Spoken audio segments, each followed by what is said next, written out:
1942년 5월 8일 오후 미국 항공모함 렉싱턴에서는 일본 항공모함에 대한 공격을 마친 항공기들이 차례차례 착함을 시작하고 있었습니다. 렉싱턴은 오전에 당한 공격에서 2발의 폭탄과 2발의 어뢰를 맞았지만 피해 복구 작업이 순조로워 귀환하는 항공기들이 착함하는 데는 아무런 지장이 없었습니다. 하지만 렉싱턴 함내에서는 이전의 공격으로 항공유가 조금씩 함내로 새어나오고 있었는데요. 오후 12시 47분 새어나온 항공유 근처에서 전기 스파크로 인해 큰 폭발이 일어났습니다. 이 폭발로 25명이 사망하고 함내에 큰 불이 일어났습니다. 렉싱턴의 상태가 애매하고 전날 유조선 니오쇼가 공격당해 연료 상황이 좋지 않게 되자 오후 1시 24분 미 항공모함 부대는 작전을 최종 중지하고 남쪽으로 퇴각을 결정합니다. 하지만 오후 2시 42분 또 한 번의 폭발이 일어나서 화재가 급속도로 번지기 시작했습니다. 오후 3시경에 비행갑판 위에서 찍은 이 사진을 보면 화재 진압을 위한 호스가 놓여있고 연기가 갑판 위로 새어나오는 것이 보입니다. 그렇지만 번지는 화재를 진압할 가능성이 없다고 판단되자 지휘부는 오후 5시 7분에 항공모함 렉싱턴에서 총원 퇴함 명령을 내립니다. 이 사진에서는 비행갑판 위에서 바다로 뛰어내리는 승조원들의 모습이 보입니다.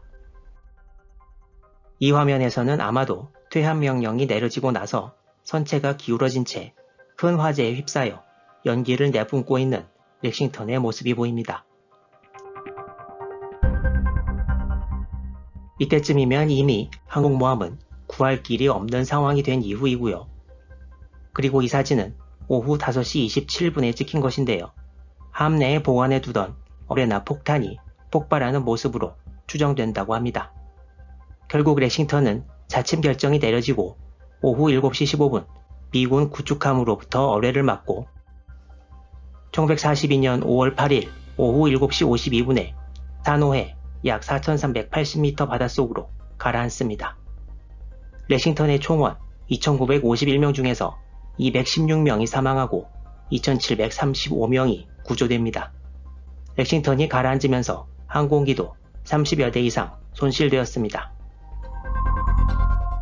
사노해에 침몰한 렉싱턴의 선체는 2018년 3월 4일 발견되었는데요. 잠수정에 의해 찍힌 화면에는 대공포와 항공기의 잔해들도 보입니다.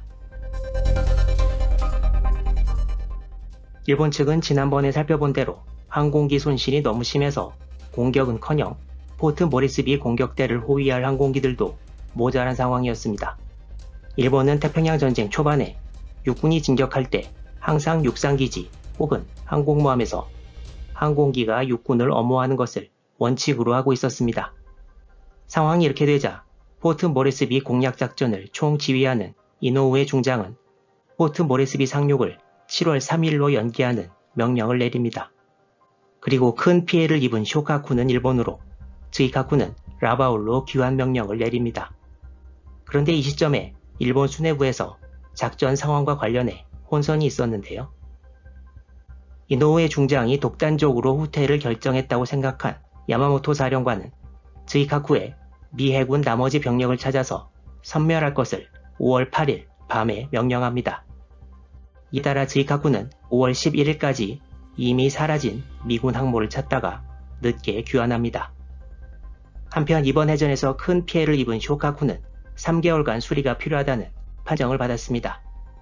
쇼카쿠는 일본으로 귀환하다가 폭풍에 전복될 뻔한 위기도 겪었습니다. 따라서 바로 다음 달에 벌어질 미드웨이 해전에 참가하는 것은 불가능하게 되었고 항공 전력이 크게 손실된 즈이카쿠도 미드웨이에 참가하지 못하게 됩니다. 일본 해군이 자랑하는 항공모함 전력의 중핵은 제1항공함대의 항공모함 6척인데요. 이 6척이 진주만 기습에도 동시에 참가해 압도적인 항공력을 선보였습니다.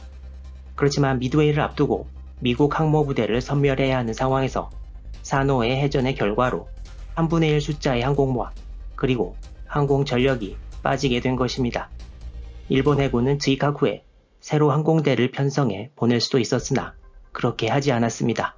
결국 미드웨이에서 일본은 4척의 주력 항공모함을 전부 잃게 됩니다.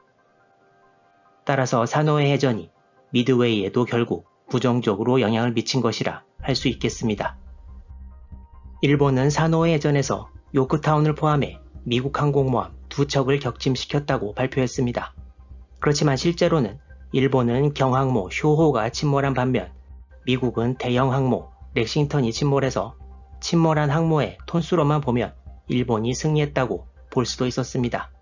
그렇지만 이와 같은 피상적인 결과에만 집착해서 사노해 해전에서 드러난 미군 급강화 폭격기와 요격 전투기의 위력에 제대로 대책을 세우지 못했고 한 달 후에 미드웨이 해전에서 그 대가를 치르게 됩니다.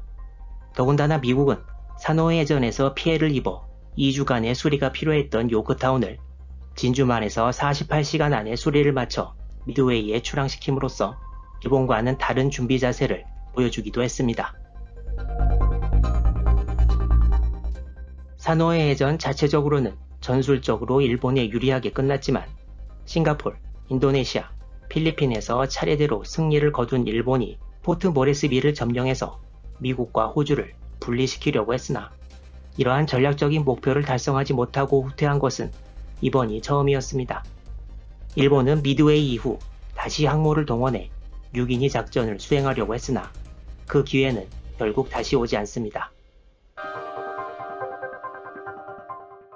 사노해 해전이 끝난 1942년 7월 일본 해군 본부에는 이노우에 중장의 제4함대로부터 그 당시에 도착한 전황 보고서가 있었다는데요.